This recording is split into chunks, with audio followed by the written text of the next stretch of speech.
అది వారి మొదటి పెళ్లి రోజు. ఎన్నో కలలు, మరెన్నో ఆశలతో ఆ దంపతులు ఆ రోజంతా ఎంతో సంతోషంగా గడిపారు.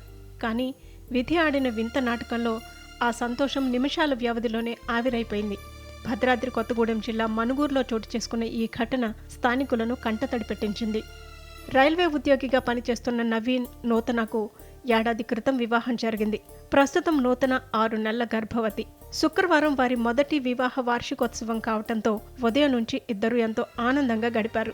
సాయంత్రం నూతనను తన పుట్టింటి వద్ద దింపిన నవీన్ ఇంటికి తిరిగి వచ్చి కారు షెడ్ కోసం పనులు చేయిస్తుండగా ఊహించని ప్రమాదం జరిగింది. షెడ్ వేస్తున్న సమయంలో ఒక్కసారిగా విద్యుత్ షాక్ తగలటంతో నవీన్ అక్కడికక్కడే కుప్పకూలిపోయాడు.